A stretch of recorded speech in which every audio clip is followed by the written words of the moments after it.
Halo teman-teman semuanya, berjumpa lagi dengan saya Adit di sini. Apa kabarnya teman-teman semua? Saya doakan semoga kita semua selalu dalam keadaan baik tanpa kekurangan suatu apapun ya teman-teman. Bagi yang baru pertama kali ke channel ini, saya ucapkan selamat datang dan terima kasih telah klik video ini. Bagi teman-teman yang belum klik tombol subscribe, yuk silakan diklik tombol subscribe-nya beserta tombol loncengnya juga ya, supaya tidak ketinggalan video-video terbaru dari channel ini dan saya pun akan semakin semangat untuk membuat konten terbaik bagi teman-teman semuanya. Thank you guys.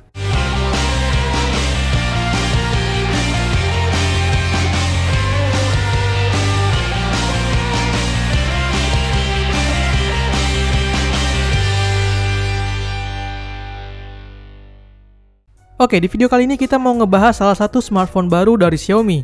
Dia adalah Redmi Note 9. Yap, ini adalah seri Redmi Note terbaru yang meluncur di tahun 2020 ini dan menjadi penerus dari Redmi Note 8. Smartphone ini dijual dengan harga flash sale mulai dari Rp2.399.000 untuk versi yang 4/64 GB dan Rp2.799.000 untuk yang versi 6/128. Kamu bisa mengikuti flash sale-nya di Lazada.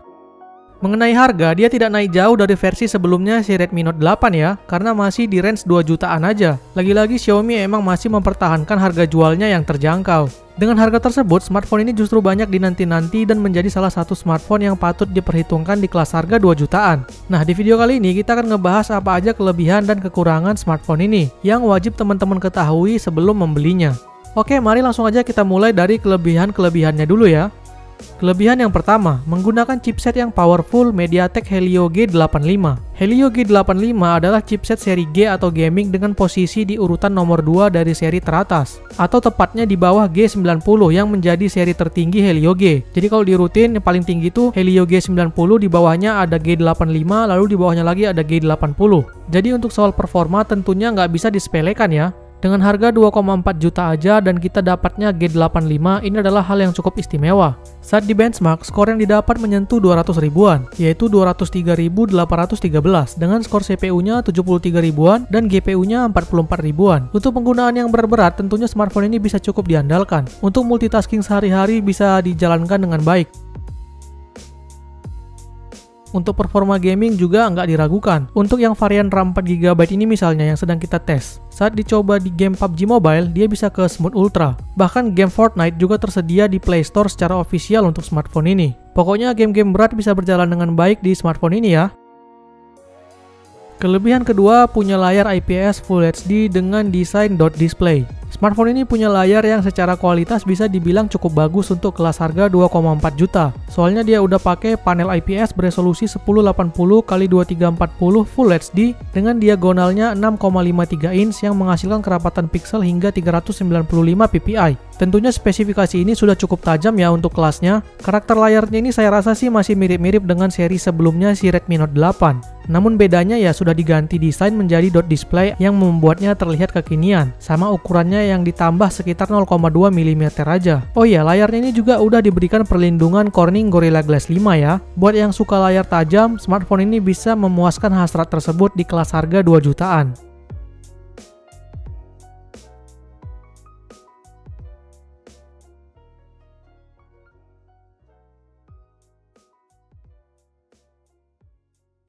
Kelebihan yang ketiga, sudah menggunakan baterai sebesar 5000 mAh.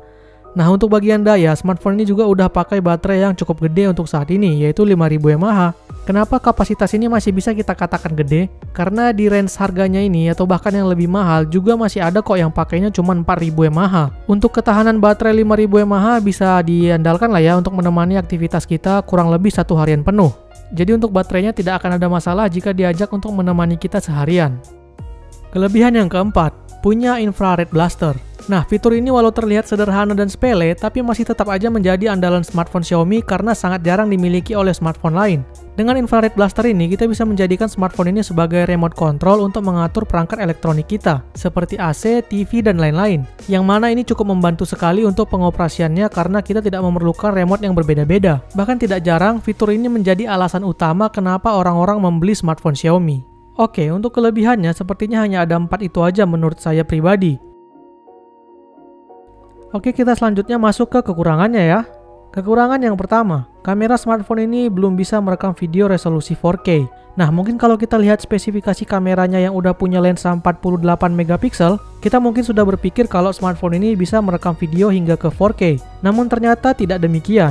Saat kita masuk ke mode video lalu kita setting di resolusi, ternyata optionnya itu hanya mentok di 1080p 30 fps. Padahal pendahulunya si Redmi Note 8 sudah bisa 4K 30 fps loh.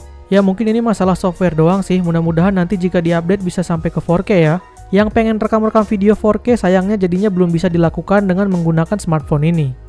Kekurangan yang kedua, back covernya tidak menggunakan kaca lagi. Redmi Note 8 sebagai seri sebelumnya dari smartphone ini sudah menggunakan bodi kaca hingga ke bagian belakang, yang mana bagian back covernya juga sudah dilapis oleh Gorilla Glass yang membuatnya terlihat lebih mewah dan elegan karena berbalut Gorilla Glass depan belakang. Namun sayang di Redmi Note 9 ini back covernya malah tidak menggunakan kaca lagi alias hanya diberi finishing seperti kaca aja. Emang sih bodi kaca itu ada kekurangannya juga, misalnya kalau jatuh dia lebih mudah pecah, tapi kan paling tidak materialnya jadi terlihat lebih asli dan berkualitas ya. Tapi walau begitu, desain si Redmi Note 9 ini tidak terlihat seperti smartphone murah sama sekali kok, masih tetap terlihat mewah dan elegan.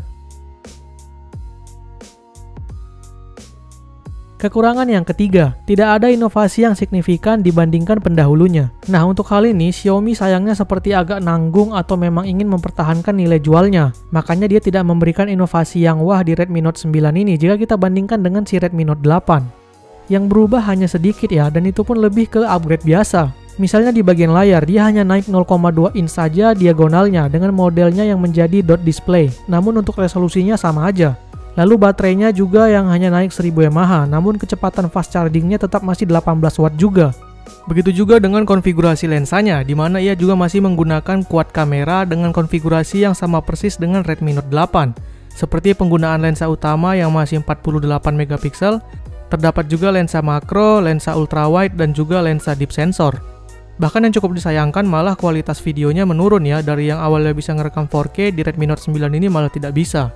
Jadi tidak ada perubahan yang begitu signifikan jika kita bandingkan dengan si Redmi Note 8 ya. Oke, itu tadi dia kelebihan dan kekurangan yang bisa saya temukan dan simpulkan di Redmi Note 9 ini. Memang untuk kekurangan di kelasnya ini sebenarnya bukan kekurangan yang begitu vital ya.